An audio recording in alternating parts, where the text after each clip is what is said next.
Barishal Sher e Bangla medical college হাসপাতাল সহ সারা দেশের স্বাস্থ্য খাত সংস্কার আন্দোলনের ২৮তম দিনে অবস্থান কর্মসূচি ও বিক্ষোভ করেছে শিক্ষার্থীরা। বেলা 12:30টায় নগরীর বিভাগীয় কমিশনারের কার্যালয়ের সামনে এসব কর্মসূচি পালন করেন আন্দোলনকারীরা। বান্ডেল থাকলে প্রতি সেনমানিতে টাকা বাঁচবে। বিকাশ সেনমানি বান্ডেল কিনে জিতুন প্রতি লেনদেনে। এ সময় দাবি আদায়ে নানা স্লোগান দেন তারা। আন্দোলনের অন্যতম সমন্বয়ক মহিউদ্দিন রনি জানান, আন্দোলনের ফলে শের-ই বাংলা মেডিকেলে নানা পরিবর্তন এসেছে।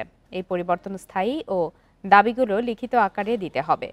পাশাপাশি আন্দোলনের সময় শিক্ষার্থীদের উপর হামলার বিচার ও মামলা প্রত্যাহারের দাবি জানানো হয়। দাবি আদায় না হলে লাগাতার আন্দোলনের হুঁশিয়ারি দেন তিনি। পরে 5 সদস্যের প্রতিনিধি দল বিভাগীয় কমিশনারের সঙ্গে দেখা করেন।